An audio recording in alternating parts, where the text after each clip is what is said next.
પ્રિયંકા, તમે જોઈ રહ્યા છો સિટી કવરેજ ન્યૂઝ. આજના મુખ્ય સમાચાર. નરસિંહ મહેતા તળાવનું 28 જાન્યુઆરીએ સીએમના હસ્તે લોકાર્પણ. તેઓ કૃષિ યુનિવર્સિટી ખાતેના કાર્યક્રમમાં જૂનાગઢ શહેર અને જિલ્લાના વિકાસના કામોનું લોકાર્પણ તેમજ ખાતમુહૂર્ત કરશે.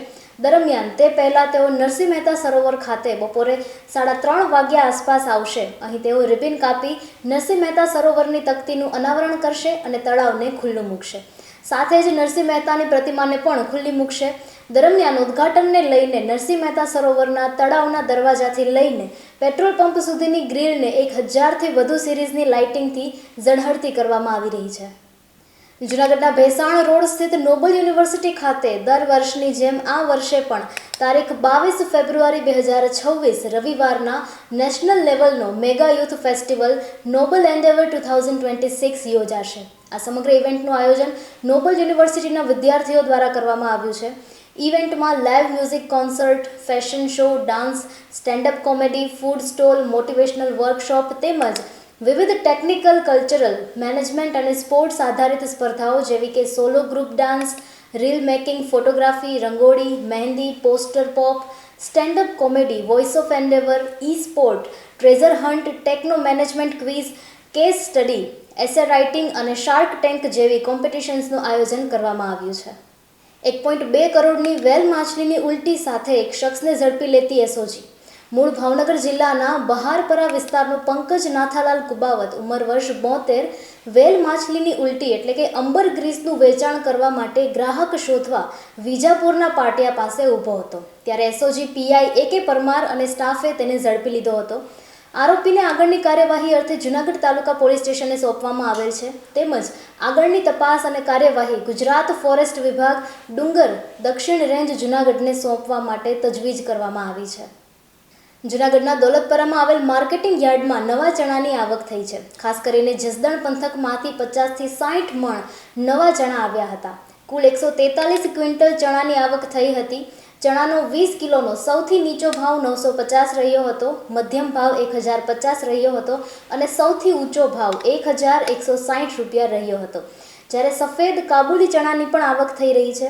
સફેદ કાબુલી ચણાનું 28 ક્વિન્ટલનું વેચાણ થયું હતું. જ્યારે 20 કિલોનો સૌથી નીચો ભાવ 1000 રૂપિયા રહ્યો હતો, મધ્યમ ભાવ 1150 રહ્યો હતો અને સૌથી ઊંચો ભાવ 1551 રહ્યો હતો. જૂનાગઢમાં મોબાઈલની દુકાનમાં ઘૂસી ટેબલના ખાનામાંથી મોબાઈલ ફોનની ચોરી કરનાર શખ્સ ઝડપાયો છે.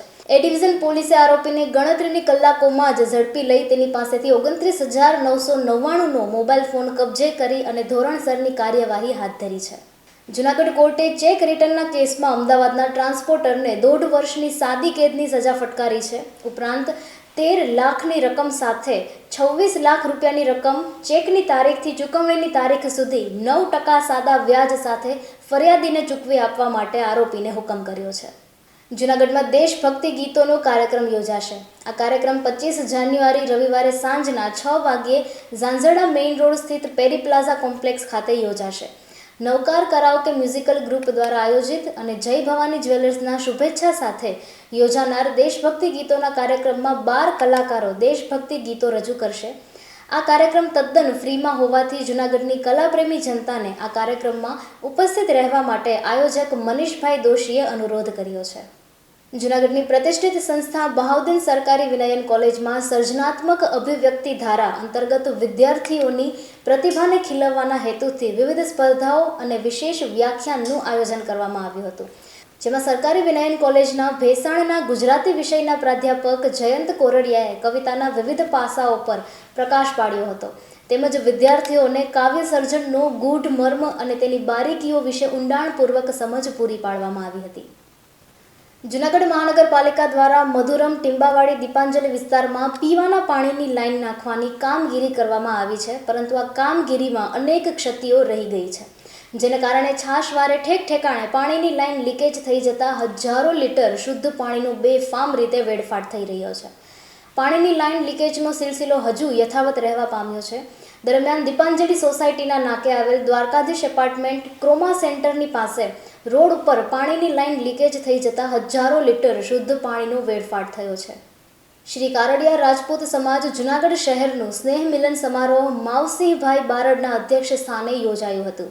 આ કાર્યક્રમમાં મુખ્ય મહેમાન તરીકે માનસિંહભાઈ પરમાર, દિલીપસિંહ બારડ, અતિથિ વિશેષ તરીકે ચરણસિંહ ગોહિલ, અશ્વિનસિંહ પઢિયાર ઉપસ્થિત રહ્યા હતા. સિટી કવરેજ ન્યૂઝના ડેલી અપડેટ માટે અમારી ચેનલને લાઇક કરો, શેર કરો અને સબસ્ક્રાઇબ કરો. આવતીકાલે મળીશું ફરી નવા સમાચારો સાથે. City coverage news Junagadh.